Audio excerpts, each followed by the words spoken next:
की जो होती है ना कि योग क्रिया है वो कछुआ वाली। योग अलग चीज है प्रभु जी, योग तो अलग चीज है, लेकिन जो शक्ति है कि भाई मैंने उस पे ऐसा कर दिया फिर वो ठीक हो गया, ये संभव नहीं है। वो उसके लिए हमें जड़ी बूटी दवाई वगैरह वो अब तुम्हारी अकेले की बात माने या 10, 20, 100, 50 जो ठीक होते हैं उनकी माने? देखो वो मैं तो बताता रहा हूँ, अविद्या होती है, वो लोगों ने मानी हुई है। चलो उनके अंदर अविद्या फैली हुई है, अविद्या को अविद्या से ही ठीक कर दें, अच्छी बात है। तो फिर उससे धर्म में वो आता है ना, परिवर्तन आता है। ये सब सनातन धर्म में है, संत करते आए हैं पहले से, हमने आज देखो किया नहीं। सनातन तो ठीक है, लेकिन ये इन चीजों से हमारा धर्म, अब बागेश्वर धाम देखो कितना वो पाखंड फैल रहा है, कितना मतलब जो मुसलमानों में चल रहा है झाड़ फूक से ठीक करना। बागेश्वर धाम में क्या पाखंड फैल रहा है? जो झाड़ फूक से ठीक करता है, ये मतलब क्या पाखंड फैल रहा है? क्या झाड़ा लगाया उसने? मोर पंख देखा लोगों से? वो तो मोर पंख भी चला, आपके पास तो मोर पंख, उसमें धूर्त के पास तो मोर पंख भी नहीं है, वो तो हवा मारता है, इस हवा से कोई ठीक होता है? राम जी बीमार शक्ति लगी थी रामायण में, हनुमान जी क्यों संजीवनी बूटी लेने गए थे? क्यों हनुमान जी ने शक्ति और झाड़ फूक से ठीक नहीं कर दिया हनुमान राम जी को? उन्होंने हनुमान जी, राम जी वे अन्य जो भी देवगण पृथ्वी पे आए हैं, पृथ्वी पे ऐसे थोड़ी है कि वो आए, वो तो आते ही है, उनका कर्म है, वो तो जन्म वो लेंगे। इस सृष्टि में, हमारी सृष्टि में दवाई गोलियां आयुर्वेद भी है, आयुर्वेद भी, और ऋषि गण भी है, ऋषिगण भी है, पहले से ही होते आए हैं, मानते भी, पाप भी पहले से होते आए हैं, पाप भी पुण्य भी पहले से होते आए हैं। हमेशा और से। जो ये विद्याएं थी, जैसे युद्ध लड़े गए, क्या वे झूठे हैं? ना, झूठे नहीं है ना? ना। क्या फिर वो एक प्रकार की झाड़ा नहीं है? झाड़ा कैसे? मैंने फूंक मारी और वो ठीक हो गया, तुम्हारी निगाह में ये झाड़ा? उन्होंने फूंक मारी और यूं हाथ कर दिया और सामने गोला पड़ रहा है, आग पे बरस रही है। कहाँ पे लिखा हुआ है? कहाँ पे लिखा हुआ है? दृश्य देख रही है ना जनता? दृश्य कहाँ पे देख रही है?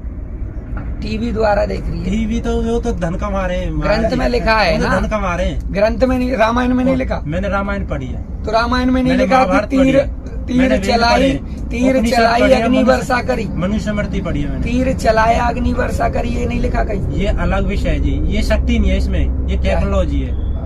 महाभारत में लिखा हुआ है, ये भी टेक्नोलॉजी है, ये टेक्नोलॉजी जो हम कह रहे हैं ये भी टेक्नोलॉजी। ये टेक्नोलॉजी नहीं है। नहीं अब देखो टच नहीं है ना, दोनों में विरोधाभास हो जाता है।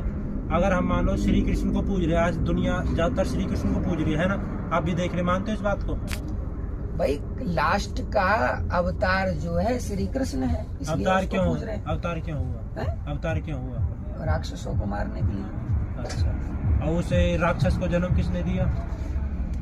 राक्षस को जन्म वो कर्म के हिसाब से मिला है।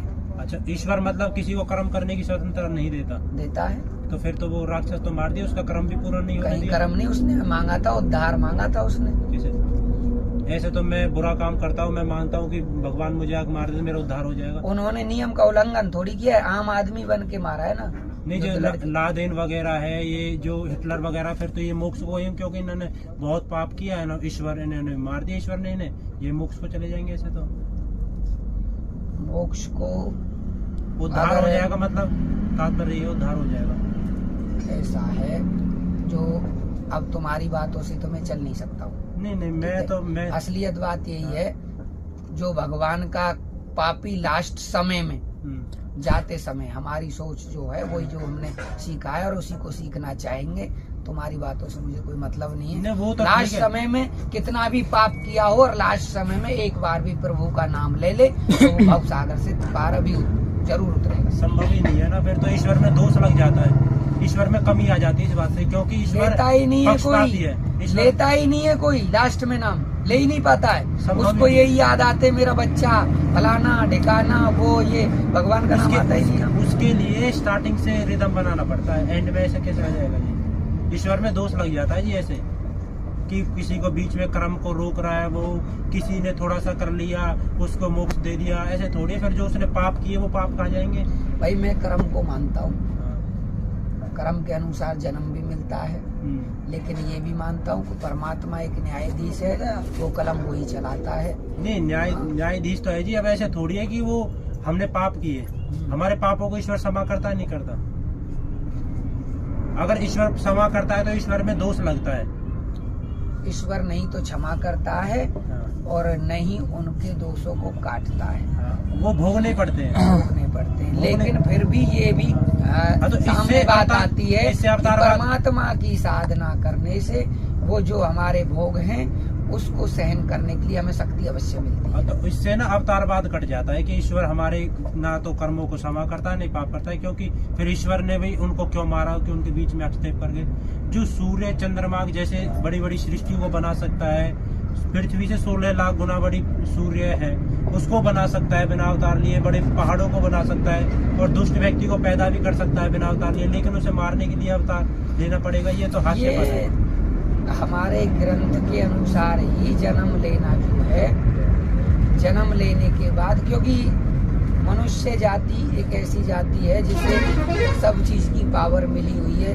अगर उसने तपस्या की है, कुछ मांगा है, अगर मांग लिया प्रभु आपको हमारी कोख से जन्म लेना है तो उनको लेना पड़ेगा, और लेने के लिए उनको जन्म भी लेना पड़ेगा। अब उन्होंने हमारी कोख में जन्म लिया है तो उसमें किसी का मारना गिरना वो तो होता नहीं, और जन्म लिया है तो आम बात है, चाचा ताऊ में भी लड़ाई होती है, महाभारत तो होंगी होंगी। वो तो ठीक है, लेकिन मैं तो ये कहता हूँ कि ईश्वर कभी अवतार नहीं लेता और ईश्वर के लिए सभी पुत्र हैं, वो किसी के बीच में हस्तक्षेप नहीं करता। कोई कितना भी गंदा काम करे उसे स्वतंत्रता है, लेकिन वो जब उसका हिसाब होगा जब उसे भोगना पड़ेगा। अवतारवाद जो होता है कि भाई अवतार लिया उसे मारने के लिए, गलत बात है, ये संभव ही नहीं है जी। एक व्यक्ति एक बीमार हो सकता है, पूरा घर बीमार हो सकता है, परिस्थिति पे निर्भर करता है। जैसे कोरोना काल हुआ था, बात नहीं कर रहा मैं, और किसी को दिख रहा है, कोई आदमी नेगेटिव शक्ति दिख रही है, आपका रूप दूसरा दिख रहा है, वो मैं उसका जवाब दे देता हूँ। एक को दिखेगा पूरे परिवार को दिखेगा, दिख सकता है, उसका जवाब मैं दे देता हूँ।